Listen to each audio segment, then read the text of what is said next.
Hello and welcome to a special Election Day edition of D93 News. The wait is over and the votes are being cast. A new president will be elected, and there are many other candidates and issues up for consideration this year. Now, D93 does not have anything on the ballot, but we strongly encourage you to participate in this and all elections. As we mentioned, D93 does not have anything on the ballot this time, but last year was a different story.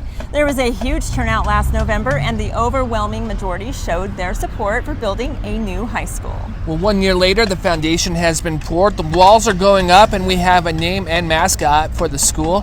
This followed a presentation by the naming committee to the Board of Trustees the other night. The new high school will be named Thunder Ridge High School, and the mascot they selected was the Titans. You can read more about this process in the newsletter, which is new. We're going to send one out every trimester. That's right. Also in the newsletter is the proposed calendar for next year, for the next 3 years. This is currently being looked at by the board, and you can weigh in on the options by taking a quick survey.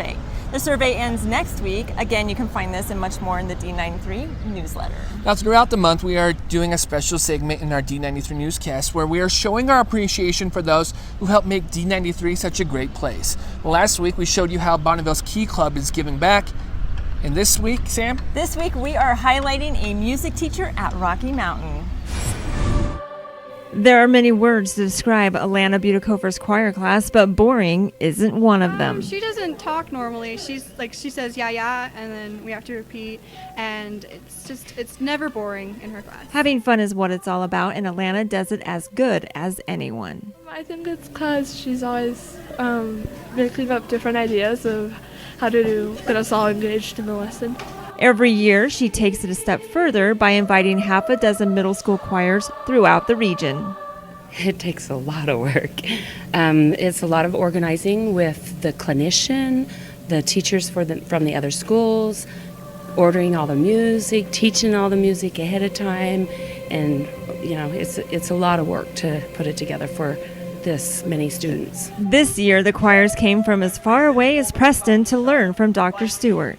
Dr. Stewart traveled all the way from Texas to be a part of this. It's a tremendous opportunity for the students that almost went away. Blackfoot used to host this invitational every year, but they had to cancel it about 7 years ago. Alana wasn't about to let this tradition die, and so she brought it to Rocky Mountain. And I was doing a little math just for the fun of it, and it's over 2,000 students over the last 6 years that I know of that have had this opportunity to be in this choir.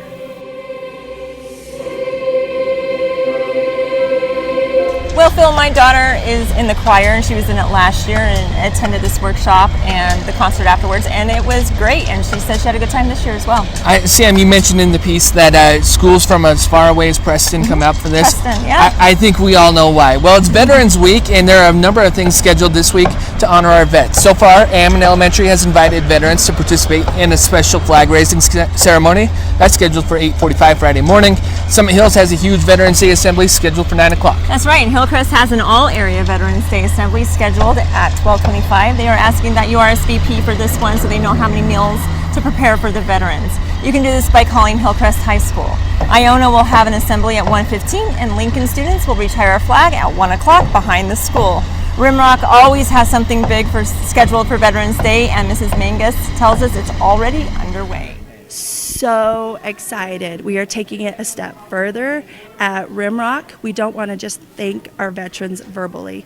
We want to thank them with action. For their service, we are doing a service for our service and challenging our school, our community to commit acts of service in honor of our veterans service. And we challenge District 93. Thank your veterans by doing a service for their service. Now again, this is just a sampling of the events planned. Most of our schools have something scheduled on Friday. Well, a few weeks ago, we told you about the raffle being held at Sand Creek Middle School. Tickets were just $0.25, and the baskets, well, they were legit. 1 quarter at a time, the students raked in the dough, and in the end, they raised more than $1,251 for the Domestic Violence and Sexual Assault Center. The support was overwhelming. I could not believe how quickly they were able to get everything together. And then even just the support we had, we started selling the tickets during parent-teacher conferences, and I think the first day we made over $600. Here's a preview of what you can expect next week on D93 News. We'll let you know how much food was brought in for the Rimrock, Summit Hills, and Cloverdale food drives. Also, the Mac trailer is making its way around in D93. We'll let you know what schools got to participate this time around. Love the Mac trailer from our friends at Idaho Farm Bureau. And of course, we'll continue our series on saying thanks. We're going to leave you this week with the PTO fundraiser at Falls Valley. That's right, Mr. Smith. Mr. Smith. It One was man at band. Barnes & Noble, but it turned into a rock concert. Enjoy.